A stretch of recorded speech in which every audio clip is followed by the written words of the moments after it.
Hey there, friends. Jennifer and I are back with Hungry for More to talk with you about, now don't hang up on me when I say this, how breakfast is the most important meal of the day, but not for reasons you think. So stay with us. So first of all, that was, I know in my generation, really hammered in. Breakfast is the most important meal of the day, right, Jen? I couldn't even leave for school unless I ate. Right. And it was hilarious. We'll talk about it, but what I was eating. Yes, exactly. So it was really driven in, and I think it's still for sure a belief system that we have now, and that impacts the choices we're making on when to eat. But where did that even come from? I know when I was going through my trainings, it was brought up that it's actually, if you Google, it's a Kellogg's slogan.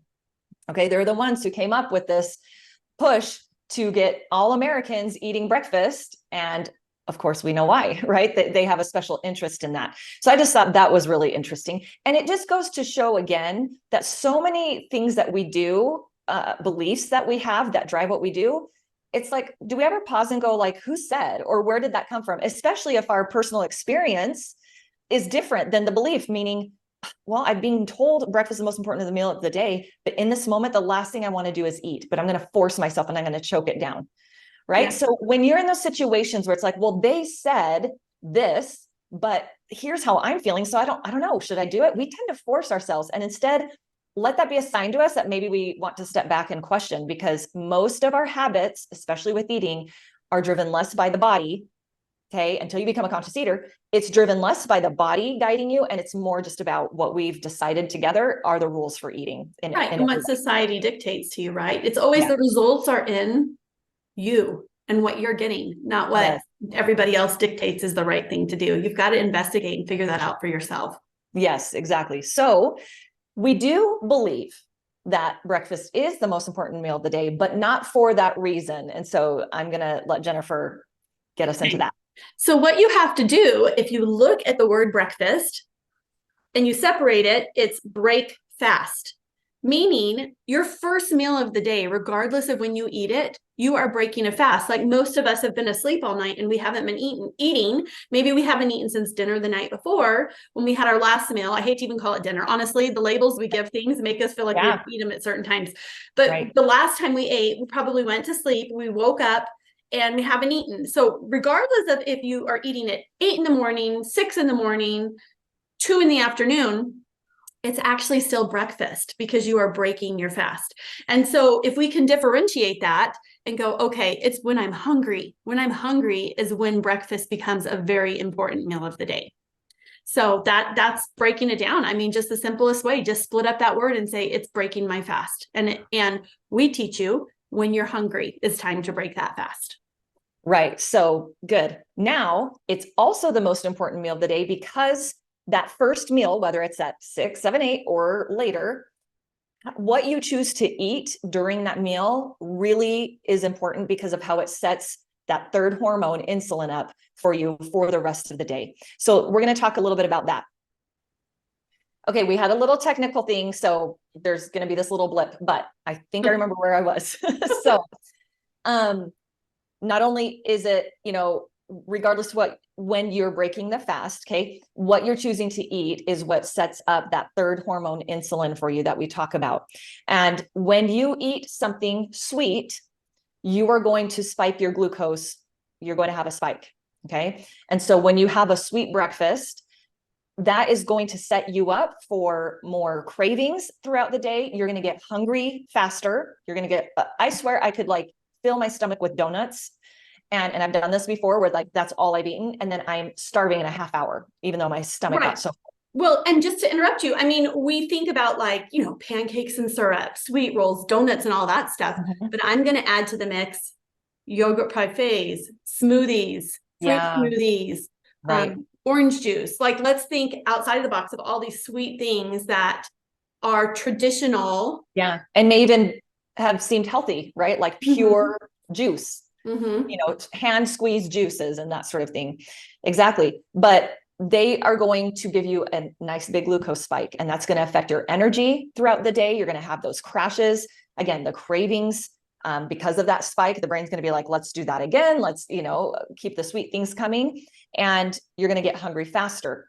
So that first meal is that important, because when we start off already with that going on, we're going to set ourselves up to have to really battle the rest of the day, energy wise, craving wise, in every way. So anything else you wanted to say about that, about the actual, what you would consider why juice? Let's talk about that. I think we need to focus on that a little bit, because fruit, it comes from the earth. It is a healthy thing. But what with the juice? Well, it's the same thing. I mean, your body doesn't go, oh, the sugar I'm getting right now is from an orange versus a donut. In your body, sugar is sugar. Now, there are things like if you blended up the whole orange, so not just the juice of it, you do have fiber in there that's going to slow down that spike a little bit, but it's still going to increase your sugar cravings. It just is. I mean, you can, it just does. It also takes the place of other foods that are going in. You still get that glucose spike. It does. Your pancreas just goes crazy when you give it fruit juice. Why can't I think of the word? What is the sugar from fruit? Fructose. Fructose, yeah. And it just goes crazy. And as a side note, and you can look this up because I'm not going to go into detail, a lot of people that suffer from fatty liver, it has a lot to do with eating a lot of fruit because of the fructose. It's very interesting. So, and I'm not saying never eat fruit. We're just saying, don't think, oh, I've got this big tall glass of orange juice. It's so good and healthy for me, when it actually can be kind of setting you up for the day to not have as much success. Yeah, it is going to give you that glucose spike. One example I like to give with juice versus eating the whole fruit is, how many apples or oranges do you have to juice in order to get a nice tall 8-ounce glass of juice? It's going to be several. Yes. You don't juice one, right? And it's because we're stripping the fibers, we're stripping everything except the juice from it. And so in one sitting, you could never eat the amount of apples it would take to give you a glass of it. And you're missing the most important part, which is the fiber. Right. But because the fiber's there in the whole fruit, it keeps you naturally from eating more than what's reasonable, because you are going to get satisfied and satiated from it. You're not going to sit and eat four, 5, 6 apples in one sitting, but you'll drink that many. You'll drink the sugar and the juice from that many. And so that's what we want you to watch for. And we'll talk about where whole fruit does play in later, when we are going to break down for you guys what this looks like and the best way to support your glucose and your insulin. Now, so what we're saying is not the sweet breakfast, which means it's a savory one. I know many of you may already be familiar with the Glucose Goddess. And if you're not, she's an amazing follow on, I think, Instagram or the other, all the avenues, but she completely complements everything we teach. Like we go hand in hand together as far as the nutritional points that she makes. And of course, she's laser focused on glucose, where we go broader than that. But when she talks about the savory breakfast, the benefits of that is you're going to be a lower inflammation. Okay. So whenever we're having the sugars and the sweets and the breads and those sorts of things, we're going to have more inflammation. So having the savory breakfast lowers inflammation. That's something all of us need. All of us need that. Hormones regulate. Now, of course, the obvious one here is insulin, but all three work together. When one of them isn't regulated, the others aren't either, right? So it's great for hormone balancing, and you're not going to have the spikes and dips in energy. You're going to have more steady energy, and you're going to be able to go a while with that steady insulin. You're going to be able to go a while without needing to eat again. Anything you want to add to that? No. Oh, it's just, yes, it's not the spike of you're going up. I mean, I think of my kids when I'd feed them, like, we love French toast. So French toast for breakfast with all their syrup all over it, and their spike would go up. They would get to school probably right about the time they were ready for a nap, because it was on its way down. So we're trying to just keep it a little bit more level by doing that. Just so many benefits. If you're somebody who is used to having sweets in the morning and not going towards the savory, put it to the test, because it will sustain you a lot more. No, but Robin, does that mean never? No, of course, right? No, and there is a way if to work it in. So we'll get into that. But what we want you to keep in mind, especially if the sweeter things have been the norm, sometimes it's just like, what are my options? I can't even think of it. And just remember, it doesn't necessarily have to be a breakfast type of food, even when it is in the morning. Sometimes I've had leftovers from dinner in the morning. Because I want, I feel like I'm laughing that you say that, because the other day my husband walked in at about 9:30 in the morning. I was heating up a bowl of leftover stew. Yeah. I'm hungry and this is what I'm Yes. eating. Yeah, exactly. So keep your mind open to that yes, there are savory breakfast foods, right? The eggs and the bacon, that sort of thing, that are the classic ones, but think outside the box. It doesn't have to be the label of breakfast Right. food. Okay, so let's set you up and get you guided here on what this looks like. If we're going to move away from sweets even being the primary thing, the star of breakfast should be your protein. Okay. And that is going to help with the satiation, the glucose, all of that. Now, after that, it's going to be the fats. Now, if all you ate for breakfast that day was protein, fat, and maybe even if you wanted to add some vegetable to it, that's great. You don't need more than that. Okay. A good protein, fat is great. Now, some people, like you said, sometimes you are going to want something with it. You are going to want to add a starch. You are going to maybe want to add something sweet. Maybe you're traveling and you really want that croissant with your breakfast, or you really want that toast with that special artisan bread or whatever that you're at. So this is where we can work those things in while still being mindful of your glucose and doing it in the way that serves you the best. Okay. So why don't you put that in order for us of what it looks like to add it on? Yeah. So when we're talking about our glucose and our insulin, it's all about the order that you eat your food, right? So if I'm somewhere and I know there's a restaurant I like to go and I get an omelet, which is totally savory. It's got my veggies, my proteins, and my fats in it. And sometimes if I'm feeling it, I will get a side of sourdough toast. But I always make sure that I eat, and that's not even like a sweet thing, but It's a starch, it's right? a starch. So I would always make sure I ate my omelet first, and then I would have my toast. Versus so typical, we grab for the other first, right? It's just quick, it's easy. And so it's a matter of if you're like, yeah, today I really, really, really want to have these pancakes, then maybe eat your eggs and your bacon first if you're having that with it, and then have the pancakes just till you're full. Like, don't, you're still listening to your fullness level. You're not like overstuffing yourself, which, you know, we all know what that feels like when you walk away from that. Right. Of course, that's always the given there is that leptin hormone that signals fullness. We're going to be aware of that and we're going to listen no matter the order in which we're choosing to eat.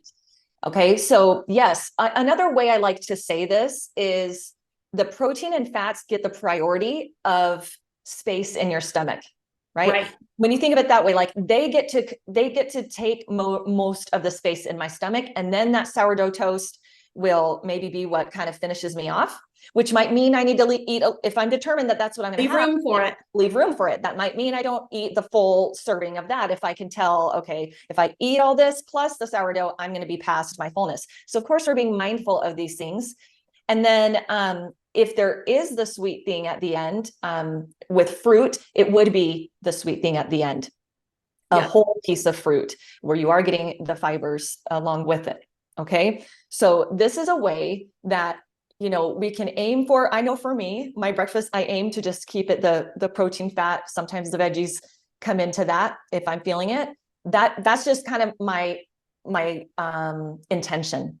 And then there are going to be times that I do want, you know, I do like that Dave's Killer Bread at times with the seeds and stuff. So I might have that, and then I dress it up with fat. I put either mixed nut butter on it or butter, straight up butter, but that would be what I have. And so you can make room for those things. You can be on vacation. You can be at that brunch with people and still take care of your glucose and be mindful while making room for the things that are important to you to have. This is not about restricting, but it's about being mindful, and it's about having the wisdom to know these things. I didn't know. I had no idea in the past that what I ate impacted my glucose differently, right? And so just once you have this information, you can put it in this order in a way that serves you best. And then of course, there's that room for those times and things that you want to experience and enjoy for pleasure. So. Right. And like we said, always put it to the test and see how it goes. See for you, really pay attention and be like, okay, today I had a savory first meal of the day. And wow, like this afternoon, I'm not tired. Yesterday, and just to put this in perspective, I had one meal. I went out to lunch with a friend. We had a meal. I felt totally satisfied. And I ended up not ever getting hungry again yesterday. Yeah. Like it held me. And so we get away from those society norms of breakfast, lunch, and dinner. And and everything in between, right? The snacks Yeah. and all of that. Yeah. And it's pretty interesting. So I would be curious to know when your breakfast was. Like, when is that breaking your fast? Some days it may be earlier, some days it may be later, but if it helps you lose the names and just call them first meal of the day, only meal of the day, because I was full, second meal, and go that route. But breakfast really is the most important meal of the day. And the food that you're putting in your body for breakfast will set you up for success, or it could set you up to be struggling. So Exactly. Yep. keep that in mind. That's why it is that. Yep. I know for me, when I set that up, a savory breakfast in the way that we just described, I will go 4 or 5 hours at times before even thinking about food again. And it's awesome, right? We are doing ourselves a favor on the front end by doing that, to set ourselves up for that energy level and that consistency with our insulin, so that we're not just battling ourselves all day long with cravings and with hunger coming faster than if we just follow this little hack. I wanted to say one thing really quick. This just came to mind because I can hear people right now saying, yeah, but I have to go to work at 8 and I'm not hungry when I wake up. And then lunch isn't till 1 or noon. And I'm definitely hungry before then. So I want to talk to that. Okay. And the other thing I want to talk to is parents with younger children who don't manage this very well, right? Like, the kids are like, my 18-year-old, great. You eat or you don't eat. I don't care. Listen to your body. But our younger kids, I know that we're like, no, we want to get something in them before they leave. We're not necessarily asking them if they're hungry or not. It's like, probably, I'm guessing most kids, just because of their growing and everything, most of them are hungry when they get up. But let's talk to those two things, because I literally feel like we will have a comment about that. For sure. Okay. So the first one, where you're not hungry when it's time to leave for work. Right? Yeah. Like, you're like, well, I'm not hungry, but I need to eat because I won't be able to eat again until noon. Yeah. And I know I do really get hungry and will want to eat in between. And if I don't eat, then at 10:30, I may be so hungry. Right. That's where, again, you have to remember that our main goal is guiding you back to your body and authority. What we lay out for you guys isn't a template of like, here's how it's supposed to be done, and you guys need to fit this template. So this is where we just use some mindfulness and common sense and wisdom, right? So if I'm not hungry at all, body's like, sorry, I know it's time to leave for work and it'd be convenient to eat, but I do not want food. It's a matter, and you're worried about making it to lunch and really struggling with that. Grab some things and take it with you. This is where you might want to pack a little bit and do that, right? And you can pack the savory things. There are quick things you can do. You can have eggs boiled, and there's other things that are already prepared that would be a quick and easy go. So most of us, even if we don't have the official lunch break at 1, still have access to some time of like, okay, it's 10:30, I'm hungry, I'm just going to grab something while I'm working. Okay. If you absolutely don't, which is a very rare case, you may choose to eat a little bit at 8 o'clock, right? Or during your drive or something like that. You may choose to do that knowing that you will not have access to time and resources, and you may choose to do that. Again, this is where we're mindful. This is where we're making the decision because it serves us and it helps us, not because we're trying to follow somebody else's rules. Right. Okay. So that, and then with the kids, I'm not going to claim to be an expert on this, but here, after raising 4 of them and making some of these transitions with my later kids, I really do trust my kids and their bodies and their cues. They're the most in tune people on the planet, right? In every way, really. And so I really trust that. I know that most schools, most classes have a snack time. And so if they don't eat breakfast and they get hungry during snack time, I make sure to pack things that are going to help that, in this way, the savory type of snacks, right? One of my children, sometimes he is hungry before school, and he tells me on the days he's not hungry, he's totally fine until lunch, which is earlier at his school. I think he's at 11. And so again, it's asking them, like, how is it like when you don't eat breakfast at home, how are you until lunchtime? Is that a struggle for you? And figure that out with them. And again, you're teaching them by asking them what's going on with their bodies. You're teaching them who the authority is. Nope. I love it. So there is a way for all of it. And oh gosh, teaching such great principles to children. Like, are you hungry? No. Okay. Have a good day at school. I know it is. And you have to work with that. There's going to be that voice that's like, you can't do that. They need the energy, But I just think about me, my breakfast growing up was literally Fruit Loops, Cheerios that I dumped scoops and scoops of sugar on. Like, how is that setting me up for success as I walked out?